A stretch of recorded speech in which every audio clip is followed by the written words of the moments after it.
Okay. Hi, everyone. Again, my name is Sharon D. Parry, CEO and founder of the Foundation, Inc. Women Ministry.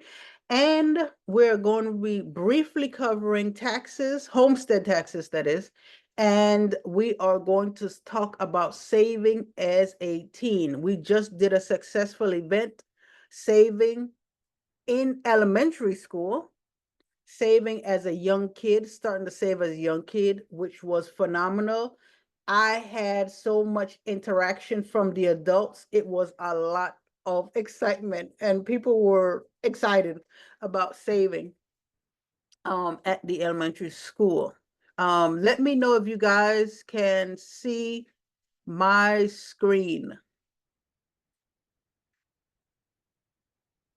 I can't see the chat. So if you guys can. Yes. Yes. Okay, good. Because while I'm screen sharing, I can't see the chat. Okay. Can everyone see my cursor? Let me know if you can see my cursor. Yes. Yes. Okay, good. Okay, right now I am in Broward County. Your Worth Foundation, we have started with Miami-Dade, which is called a tri-state. Miami-Dade, Broward, and Palm Beach. So on my computer, all the tax appraisers, collectors, and properties are all automatically on my desktop because I frequent their websites for housing.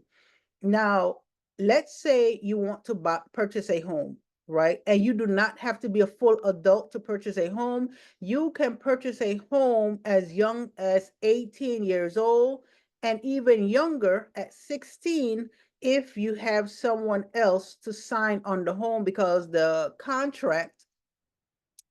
housing contract is not legal and binding unless you're 18, right? So you have to be 18, but if you're 16, right, you can purchase, but you need your one of your parents to sign also to make it legal and binding. So right now we are in Broward County. Broward County property appraiser is called Marty. Okay. And when you look for a house and you look at a house and you see the taxes from that house, you're going to see taxes. But when you purchase that house, that taxes will not be the same at all because it is transferring ownership. So the previous owner will more than likely have lower taxes than you unless there's something wrong with the market, right? With inflation, like how we're doing now. But usually the taxes increase. So when you want to know how much you're going to pay for taxes, you have to look at where you're trying to move, because some people have preferences of where they want to.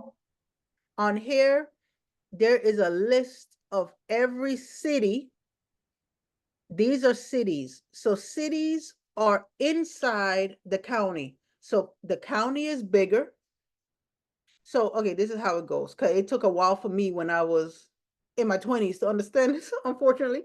So we have the state that you're living in, which is Florida. And Florida has smaller parts called counties, which is Miami-Dade, Broward, Palm Beach, like that, right? Miami-Dade, Broward, Palm Beach, like that. And then in the counties then has cities. So you have cities, you have counties, then you have states. So yeah, I'm doing a hand motion so you can see what I'm saying. So when you're thinking about going to an area, each area does not have the same taxes, because the area median income, meaning the amount of people that's there, the amount of money that they make in that specific area will be different. Like, for example, for Broward County, is everyone familiar with Broward County here? Don't be shy. You can say yes. Okay. Yes. Yes. Okay. With Broward County, can you tell me, based on your experience of driving around Broward County, and you can tell by how clean the streets are, how organized the city is, what do you think? Do you think that what county you think is more expensive than another county? Just tell me. Two comparisons. One county compared to another, a lower cost compared to a higher cost one. Lauderdale Lakes and Weston. Yes. Yes. Lauderdale Lakes is a lower cost and Weston is a higher cost area because the people that live in that area, generally speaking, right, they earn more money. That's where the area median income comes in. So we have here Lauderdale Lakes, right? Again, I can't see the chat when I'm screen sharing. So after I screen share, I'll be able to see the chat, but I highly encourage you to ask your questions. So in Lauderdale Lakes, let's say your house is right now, because I've looked at some properties over there, believe it or not, someone's house burnt down over there and it only has the foundation. I was putting in an offer because I tracked the person down on the internet, because I can track almost anyone because I've been doing this for a while if they own a house. And he lived in a different state. He doesn't even live in Florida. And I put in an offer for that property. And in Lauderdale Lakes, and we remember right now, Lauderdale Lakes is cheaper than Weston. How much do we think the man wanted for just the foundation and the house burned to the ground? A Okay, quarter of a million. Yes, he wanted $250,000. He wanted $250,000 because he wanted to maximize on the inflation rate. So based on this right here, for Lauderdale Lakes, right, the taxes, I'm going to move my cursor around so you guys can see what I'm looking at. So you can know how to use it when you purchase a house. And remember, you do not have to wait until you're old to purchase a house. If you implement the principles that we teach for saving, you will get a house faster than you think. Right now, for a house that's burnt to the ground, you will have to not only purchase this house that you cannot live in for $250,000, but you will have to pay taxes every year for $5,939 in Lauderdale Lakes. So almost $6,000 you will have to pay taxes every year. Now, if you pay your taxes earlier, like in October before the year ends, it is lower. And if you pay taxes, no, don't buy, no, go. So if you pay the taxes later and wait until after the new year start, right, of that year, let's say we're in 2024 and you waited until January of 2025, the taxes go up incrementally. So if you want a discount, I highly suggest for you to pay your taxes, if possible, in October. And that's why you need to understand how to save, while my guest speaker, my AOS, Administrative Office Specialist, is going to be talking to you after this. Now let's switch here.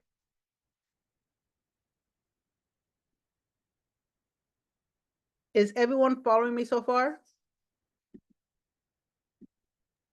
Yes. Yes. Okay. So does anyone have any question? Because the time flies and I want to give my guest speaker some time to talk and you guys to ask questions. Does anyone have any questions before I close this screen? No? Okay. So now that I've closed that screen, I want to formally introduce you guys, all right? I want to introduce you guys to my guest speaker, Layla Harmony Vasor. And I'm saying her full name because she likes when her full name being said. Otherwise, I would just say her first name.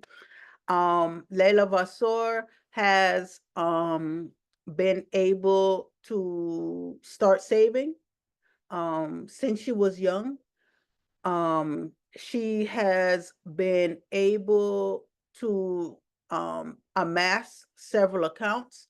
She has been able to take trips because she's been able to save and understand the principles and never stop learning. I'm always learning because there's always a higher level for you to go into, right? And I want her to add anything else that she wants to add for her accolades. So without any further ado, I'm introducing Layla Vasor to come on camera for the recording and for her to start talking to you guys about saving as a teenager. You want to welcome Layla. Welcome, Layla. I'm going Hello. to go. Okay. So even though I'm a hop and a skip away from not being considered a teenager anymore because I'm 19, I have sent a document in the chat, and this is a free resource that I have typed myself.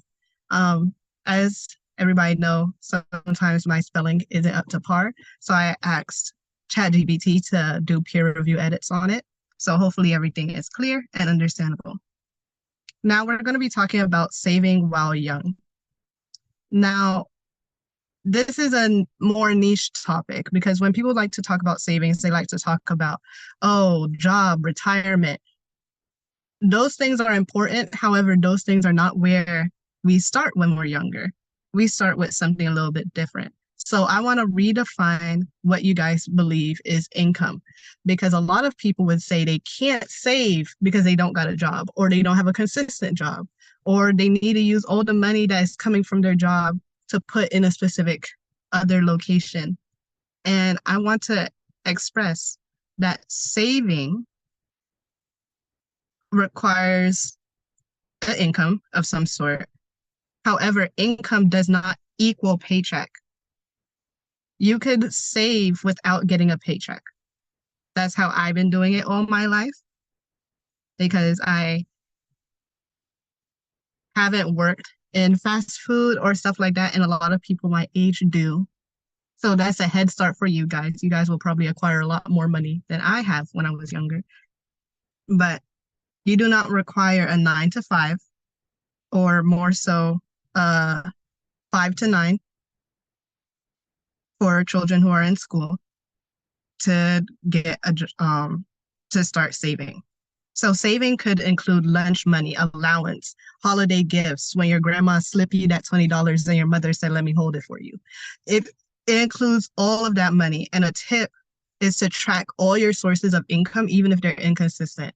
For example, if you're in college and you qualify to get FAFSA, you can get a college refund. If you get money from family to pay for college, that's the income. It's many different things and many different contributing factors that could lend into you having an income. Now, some of the key skills for saving that you will grow while saving, but it's good to be mindful of, is self-control and wisdom. You really need self-control and you really need wisdom. This is your money. You're the one saving it. And I want you to try to do this the best you can on your own. Because you're preparing yourself for the future. Of course, still get help when you need help. However, it's good to look at this as something that you are doing for yourself, because that's the person you're helping firstly, and then you can help other people and connect with other people from there. Now, how do you save effectively? Now, for people of the younger age group, typically we don't pay bills yet. A lot of us don't have to pay light and water yet. So I would recommend saving between 10% and 50%. This is a wide range, a 40% range. And why not more? Some people would be like, you don't have no bills, just save 100%. That's not going to work. I'm telling you right now, that's not going to work. That's not going to work at all. Because what's going to happen when you want to go somewhere? When you've been looking at these Jordans for the past 5 years now and you finally have enough to afford it, but all your money is in a savings. What are you going to do then? You're going to take it out of your savings and you're going to use the money for something it's not meant for. So don't set yourself up for failure. Set yourself up for success. So I recommend 10 to 50% in between there. And why a percentage? Why not have a set amount of money? You might be like, I don't feel like doing math. I just came from school, or I'm working as soon as I graduate, or whatever you got going on at your younger age. Why have a percentage and not a set amount? Not say every month $20 or every month $5 or every month whatever. It's because whether you're saving, like whether you're getting $5 or $50 or $500, whatever amount you're getting in, a percent could be consistent. So, yes, Angela Perry, you need to spend your money to take care of yourself, yes. But a percent needs to be consistent. So if you feel that a percent isn't working for you, especially when you're starting out, I recommend you trying to hold it for a month. Even if you realize you're saving too much or too little, you don't want to keep changing the percentage every time you notice it's not exactly working for you. Because if you change it, as soon as you realize it's not working for you, you're not going to have a good grasp of what percentage you should go towards. So I recommend you keeping that percentage for a little period of time, and then you change it. Okay, it also helps you to have that discipline when you get a larger amount of money for you not to save less of the money because you want to see that larger amount of money in your bank account and like spend up. Because we're trying to learn the discipline skills. Now, here are some tips that would help you in this regard. So if you could acquire a bank account, we're going to go into bank accounts a little bit later, but if you could acquire a bank account and you have a job or you have somebody sending you money through like Cash App or whatever, you could connect it to specific bank accounts and it'll route directly. So let's say you have a problem with self-control, then you could have the money route directly to the savings so you don't see the money. Because how savings is going to work, I want you to forget the money is there as much as possible, especially if you have an issue with self-control. Now, I also want to say don't double dip. If you go into your savings and you take money out, don't have the mindset that you have to replace the exact amount that you took out. This is why you're supposed to have consistency and self-control in all this, because the money is going to get replaced eventually. You don't need to stress about it. You got the money in there through these tactics. The money's going to get back there. Don't stress about it. It's going to come back. I guarantee you, if you keep up with it, it's going to come back. Now, another tip is understanding wants versus needs. Some people in my age group and older, but we're not talking about older people today. Some people in my age group don't understand the difference between wants and needs. With a want, it's something you could live without. With a need, you can't live without it. If you are female,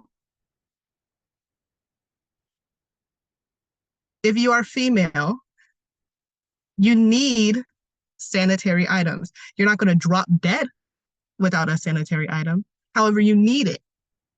If you want to get a job and all that stuff, you can't walk around bloody. I'm sorry, but you can't do that. It's expensive, but you can't walk around like that. If you're a guy, you need clothes on your back. When you grow, when you work out and all that stuff, even for women, you need stuff. Even if you're not going to drop dead tomorrow without it, there's stuff that you need and there's stuff that you don't need. If you need to buy a shirt and you got $50 in your bank account, don't spend that $50 going to a name brand store. I better see you in Ross. I better see you in Burlington. I better see you in Walmart. I don't need you in, no, what is a more expensive store? Do anybody know a more expensive store? I don't need you in Target. Yes, Gucci. I don't think you could get a shirt Neiman for Marcus. $50. Gucci. Kmart? No, I said Neiman Marcus. Oh, yes. I don't want to see you there. I don't want to see you there at all if you only got $50 in your bank account. If you got $50 spending money and something costs $50, you can't afford it. That's the mentality I want you to have. You can't afford it. Now, the next tip is to help you guys out, because a lot of people love saying the only way to spend money is by saving and only spending stuff on what you need. That is not reasonable. And it's very hard to maintain when you are trying to build the skill of discipline and everything. So I would say put in some non-negotiables. This is something I learned from the Rich BFF on social media, and she wrote a book and she have a whole website that is great about it. However, I believe that you should have some non-negotiables. 1 or 2, don't have 30 of them. 1 or 2. And if you have a routine of like drinking like coffee in the morning, and then you have a whole bunch of other stuff. If coffee is very, very important to you and you can't get like a coffee machine or so, or you just like that experience, that a moment to go out, sit down, have that peace and everything, then you consider what's your non-negotiable, have them set, and make sure you save money and have money set aside so you could use your non-negotiable. Do not feel guilty about doing something that you strongly enjoy doing. It could be something as small as coffee. Some people, they have to get their eyelashes done. If you have to get your eyelashes done, work around that. Not completely around now, but save and make your budget considering those things that you really, really want to get done. Now there's a question. Angela Perry asks, what if you get more money one month than the other? Can you put more money in that month and continue with that the percentage you were originally doing? Yes, this is a great example as to why we're using percentages in the first place, because typically for our age group, we're not going to get a consistent amount of money each month. Even if you got a job, it's usually a part-time job, and usually your working situation isn't that consistent. Not all people our age would stay at a job for several years. Sometimes they would have to move from different jobs, especially if you're living with your parents and your parents got something going on. If your parents move, you can't get to your job. You have to change jobs. You have to basically structure your life around other people's lives. So sometimes there's going to be times where you get more money or less money, and that's where a percentage is so important, because it could apply to whether you got more money this month or less money this month. Now let's talk about bank accounts. Now, for those of you who are under 18, I would recommend you looking into ways of having your parent open a bank account for you, because those are possible. There are savings accounts that you could open. There are checking accounts that you could open. There's even credit cards that your parent could connect you to their credit card, and you could start building your credit while at a younger age. However, that is an interesting situation because it's really person to person. I could understand if you tell me you just simply don't trust your parent with that money. Like your parent has horrible, horrible, horrible saving habits or spending habits. And you know, if your parent was connected to your money, you won't have any money. So get a piggy bank. Now, You won't be able to get compound interest from a piggy bank. However, you will still be saving something, and saving something is better than saving nothing. If you can't get something right now, build the tactics and the habits so you could do it later when you are at the age that you can do it. Now, some must have bank accounts or piggy banks. And when I say piggy banks, I mean S plural, because you need multiple. You cannot keep your money together. That's just confusing. It's a mess unless you're really, really good at some spreadsheets. Do not keep your money all grouped into one pot because you're going to stress yourself out trying to remember what money is for what. So I'm going to say in bank account terms, but you could convert this into piggy banks. Call your piggy bank a checking account. It's your piggy bank. Have a checking account. This is for more so fun money, like everyday spending.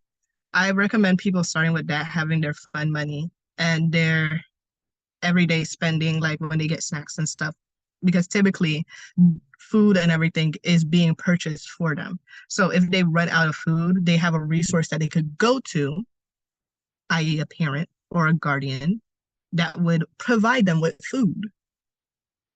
However, if you don't have this resource, I would recommend you getting 2 checking accounts, one for fun money and the other one for the essentials like sanitary items, toiletries, food, and all that stuff if you cannot rely on a parent to provide those things for you or a guardian. And always have fun money set aside. It is very important to do this because you would realize that sometimes you'll feel guilty spending money and you could be like, I could use this on food. Well, they're 2 different bank accounts. They're 2 different bank accounts, so you're fine. This is exactly what the money is for. Do not get upset about using money for what you intended that money for. If you set this money aside for you to enjoy yourself, for you to go to the beach this one day because you don't have a car, so you have to work there, for you to go to the beach, then use that money to go to the beach because that is fun money. That's what it's intended for. Just don't use your grocery account for that. Use your fun money. Then I want you to also have a high yield savings. Of course, if you're using a piggy bank method, you can't do this. But when I say high yield, what is high yield? High yield basically means they have a high percentage, APY, I believe, where they give you money back and you accrue interest as compound interest. So these are really good to look into. Some of the more common ones is Capital One. Capital One is a very common one because they don't have a maintenance fee. And that's another thing I want you guys to look into. What does it require for you to get this bank account? But we'll go into a little bit more later. And for this high yield account, one of the must-haves, it is an emergency fund. So basically you would put in this money aside for true emergencies, and it should cover 3 to 6 months. Now, as I said before, you might not have light and water. How do you judge whether you have 3 to 6 months in there if you don't have a set amount of things to pay for? And I would say you'll be surprised because you do. You do have things to pay for. Not all of them is as substantial as light and water, but it is important to pay for. So some of these things could be if you get a snack, if you could get your lunch money, all this stuff, all these expenses, look at what you spend money on, write it down, document it, and you'll be able to keep track of what you're spending money on, how much money you're actually spending on it. And this will give you a good judge of if you have 3 to 6 months set aside in your emergency savings. Now, another tip is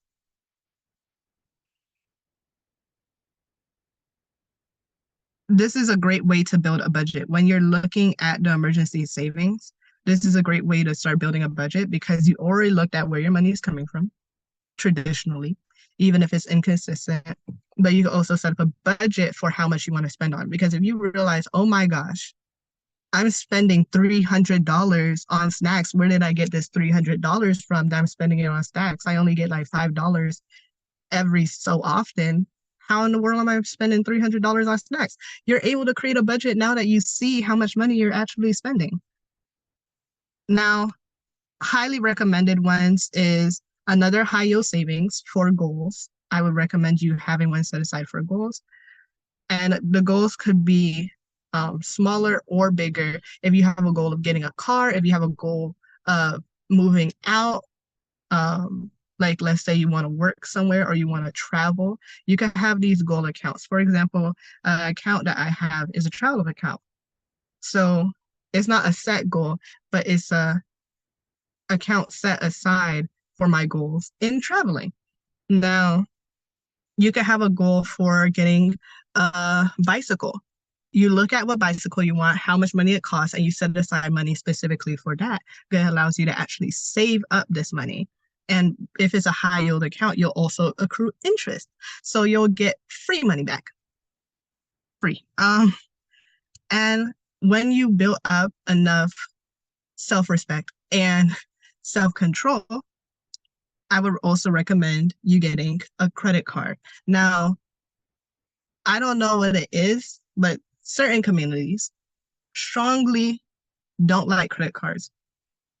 And they're a really useful tool if you use them properly. And how I recommend people my age group specifically using them is for small expenses. So if you're buying a snack from the store, if you're getting this, if you're getting that, if you have a car and you're buying gas, things that you can't afford, you know you can't afford, put that on the credit card, because when you pay it back, because like you're paying it regardless, when you pay it back, you get credit and you're setting yourself up for the future, because you're not only saving for you now, you're saving for you in the future.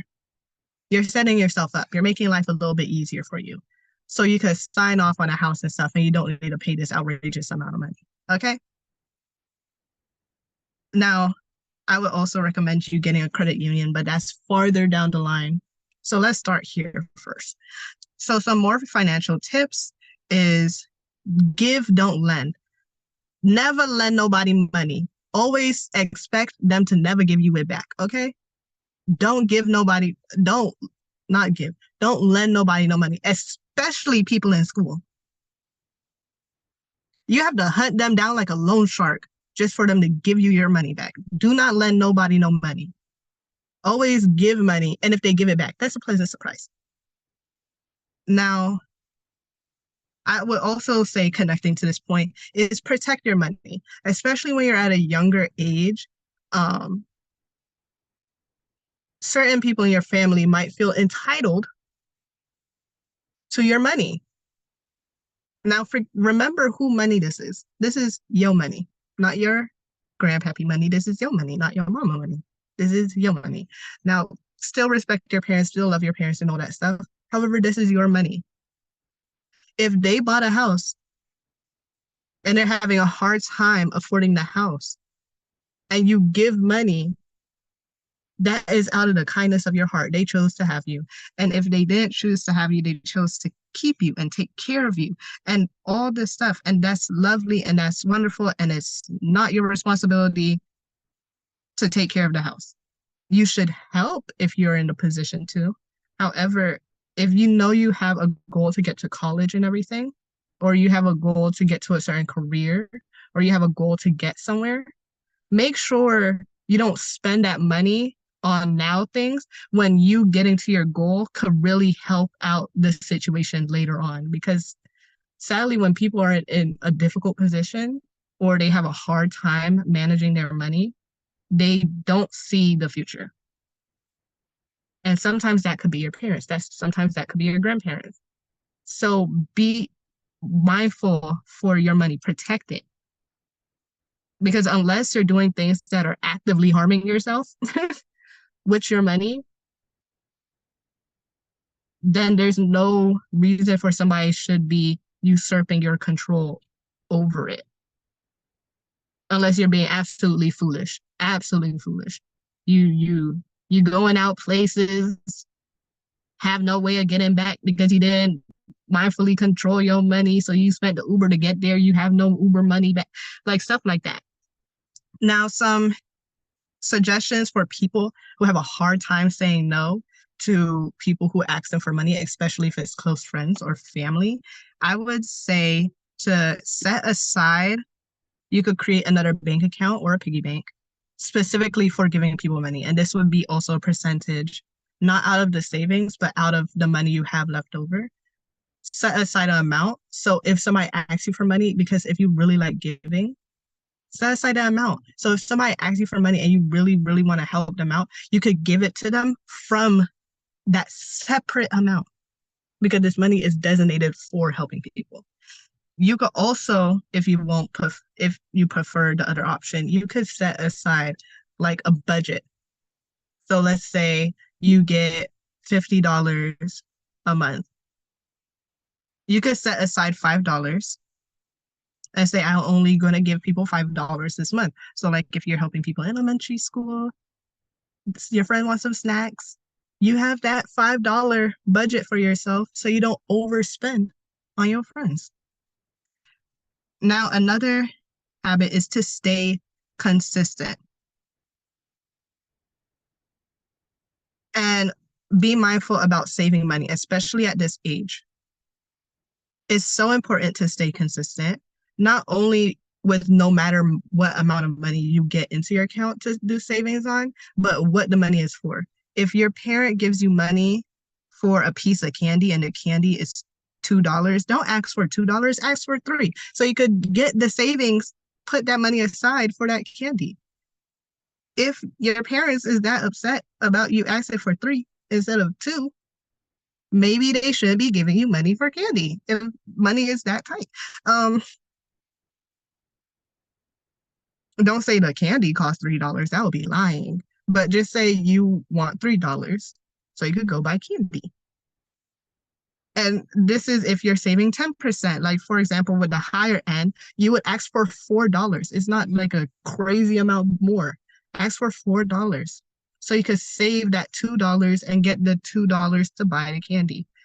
It is important to do this because it allows you to be consistent and save money wherever you get it. And it allows you to be mindful of this. So even if you have a job now, and you might not have a job later, like let's say, for example, you're in high school or middle school, and you're like working as a paper girl or boy, and then you get to high school and you actually have a job on top of the table, not under the table. And then you get to college and you're in a new area, and then there's a whole bunch of students there, so you can't find a job anywhere. Save money from any money you get. Your bank account not going to be upset that you just put 10 cents in there, because I have done that before. If I got $1, I'm going to save 10% from that dollar. So I'm going to have 90 cents in my bank account. I'm going to have 10 cents in my savings, because that's just how it is. Now, use your emergency fund responsibly and wisely. Not everything is an emergency. If you can foresee this expense, and not only just foresee, but you know this expense is coming, and you have time to plan for this expense, it is not an emergency. Not in the way that you're thinking about it. For example, food. I have spoken to someone about this. I'm not going to call no names though.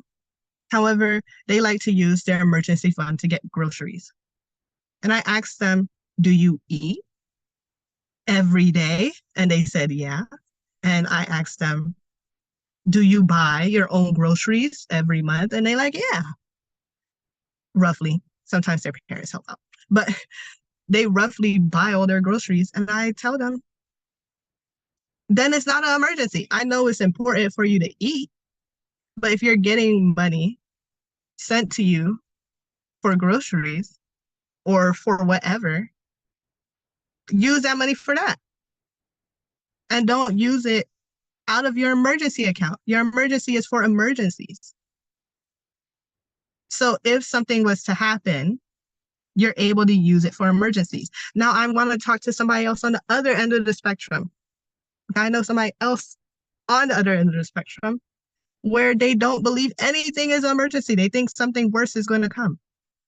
This money is specifically set aside for emergency. If you cut off your finger or hurt yourself like that, go to the emergency room using that emergency money. Go to the emergency room using this emergency money because for emergencies. You don't need to hoard the money. If you hoard it, what are you ever going to use it for? Because for emergencies, unless you're just sitting there looking at it, it's nice to look at the number rise. However, money is a tool. And this is how we're going to go into our final thoughts. Make sure you live your life and earn money, and don't live your life dedicated to money. The love of money is the root of all evil, okay? It is a tool. Use it as a tool. Do not make it your life purpose. Because when you make it your life purpose, when your money drops, you're going to drop. And when your money goes up, you might go up. It's not guaranteed, but because there's other factors that play into your life. So do not live for money and use your money as a tool. Do not get upset when you have to use money for its intended purpose. That's what money is for. Money is not there to look at. If it was there to look at, they wouldn't just make it plain green with somebody's face on it. But yes. And one thing I want to say that is very important that goes into savings more than people realize, don't forget to give. When you plant a seed, you get fruit. And this fruit is a little bit of joy that you help somebody out. Even if it's a couple of cents or so, like let's say you get $1, you save 10%, put 10 in your savings, and then you want to put 10, like for example, if you're Christian, put 10 cents for tithes. Every little bit counts. So do not forget to give money, especially when you have it to give and you're able to give. Doesn't have to be to a church. If you're not Christian, doesn't have to be to a church. It could be to a charity. It could be to a friend that's going through a hard time or so. Don't forget to give. Do not get in the mindset that you're better than other people because you just have a little bit more money because you employ these amazing saving tactics. Now, any questions for the 6 minutes we have left?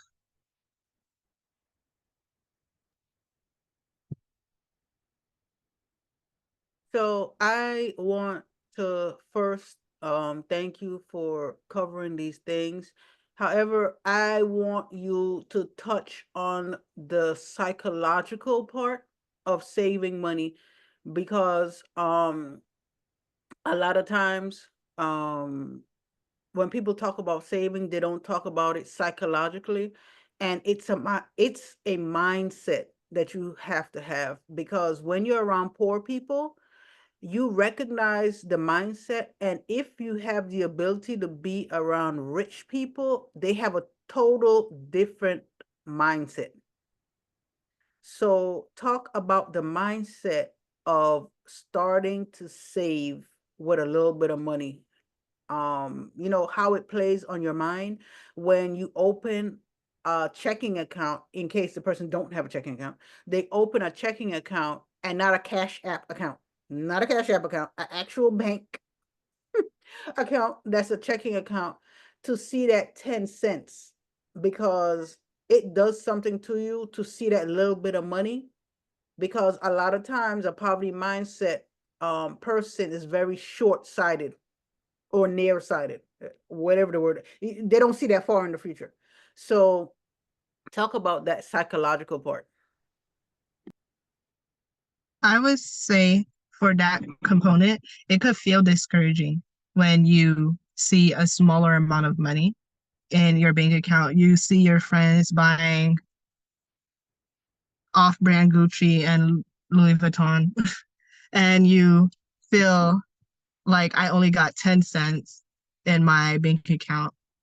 Well, the sad truth is most of your friends don't have a bank account. So they got 0 cents in theirs. And this isn't a thing about you are better than them. It's a thing to put into perspective. Don't compare yourself to people where you don't really understand what's going on in their lives. And even though you have 10 cents today, if you got $1 today, Do you think you'll never get $1 or a little bit more than $1 later on in the future? That 10 cents is going to grow, especially if you put it in a high yield bank account. You're going to accrue interest on it. You're going to get money back. And then eventually you're going to be like me when I was jumping up and down and kicking my feet when I realized that my bank account at Ally had over $1,000 in it. And I didn't even realize. I had checked. I asked my mother because connected to her name. I got it when I was much younger. I asked my mother to check, and my mother like, oh. And then she told me the number. I was jumping up and down. I started with 10 cents in my bank account, and look where it is now, because I consistently kept on saving, and that will be you if you keep up. That's not even could be, because unless all the banks in the world fail, God forbid. You are going to accrue interest on your money. You're going to get more money. And that's practically guaranteed if you're living another day. Any other questions?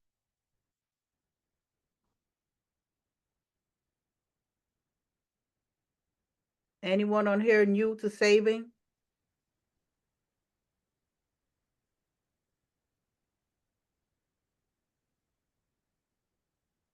I'm sorry, repeat that question again.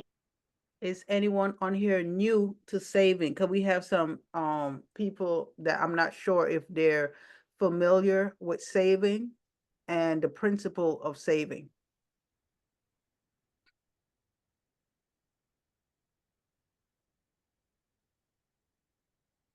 Yes. So, okay. So when, for anyone who doesn't know, Layla's my daughter. And, I learned how to save. And when I learned how to save, right? I learned how to save from the Bible. For anyone who might have missed it when I introduced myself, we're a not-for-profit registered with the state women's ministry, right? So our principles are biblically placed and biblically founded, right? And the word of God does not fail. It is a rock and it's consistent. As long as the world remains, seed time and harvest time will remain. So you have to know how to manage your seeds in order for you to do what you need to do on this earth. Because unfortunately, a lot of people, they understand how to give, but they don't understand what to do with the other 90% of the money, because even companies give, and companies learn how to give, and it amazes a lot of people, from the Bible, because they want these large Fortune 500 companies that's out here, Apple, right, gives, what this is, Microsoft gives, right? All of these companies have their 10% that they give, right? And you have to implement giving, not only giving to yourself, but giving into the spiritual arena, meaning giving into your storehouse in heaven. Because the way how we started, right? When we was homeless, my daughter was homeless with me, Layla, and we started, 4 people, 2 dogs, and a turtle in a car. And I read of how God taught Joseph, right, the dreamer, how to save during the 7 years of plenty. I learned how to save, and believe me, if I can do it, because I had a rough time being homeless. If I can do it, you guys can do it too. It is possible. It's a mindset shift that you have to implement. So if you have a checking account, who on here by raise of hands have a checking account? If you have a checking account already, if you don't have, okay, so we have 4 people that have checking accounts, right? Other than me, I have a checking account. But if you don't have a checking account, I highly encourage you as a teenager, right, and adult, to get a checking account, right? And when you put money into this checking account, Capital One is very liberal and easy to get into. And they do not have maintenance fees, like Layla said. They do not have maintenance fees. Oh, you do? Okay. They do not have maintenance fees, so you can put in your money into the checking account, right? And then you can open a high yield savings, and Capital One is very liberal with that too.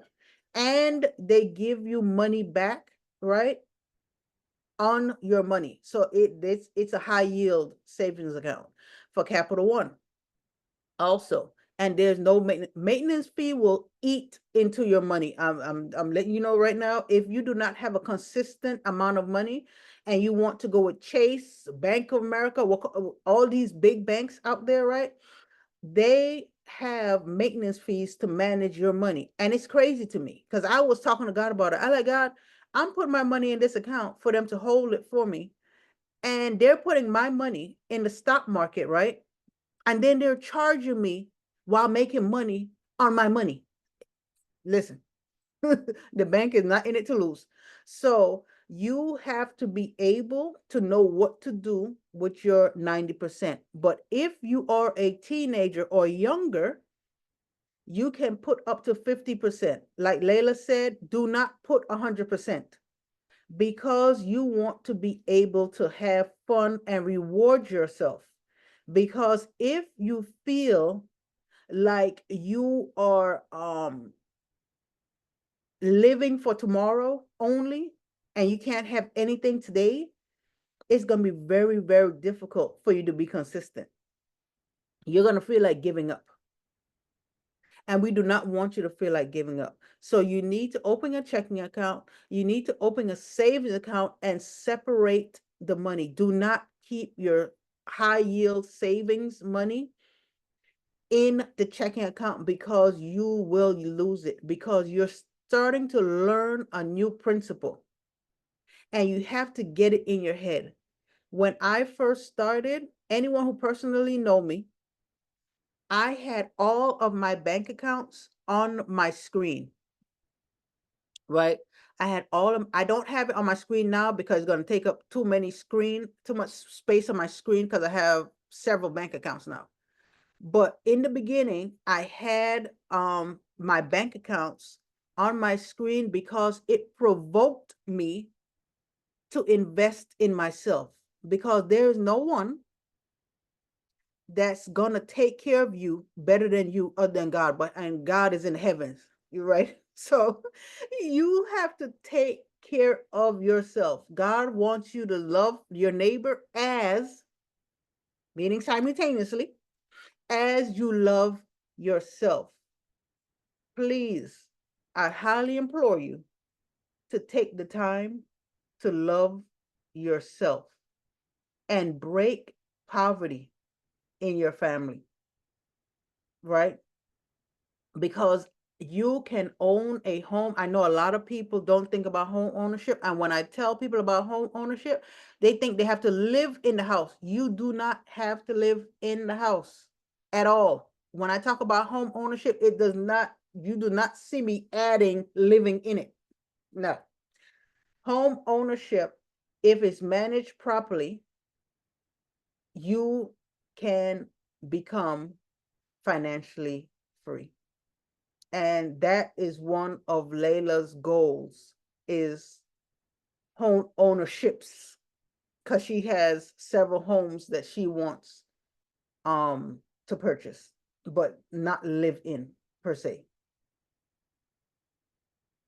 So does everyone understand? Because we're over time right now. Does everyone have any questions for Layla or I?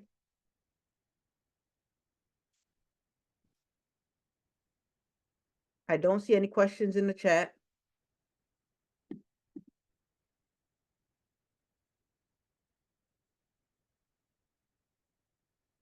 I want to thank you guys for tuning in, and for anyone who's part of Freedom University, I'm gonna put the document in Freedom University, right?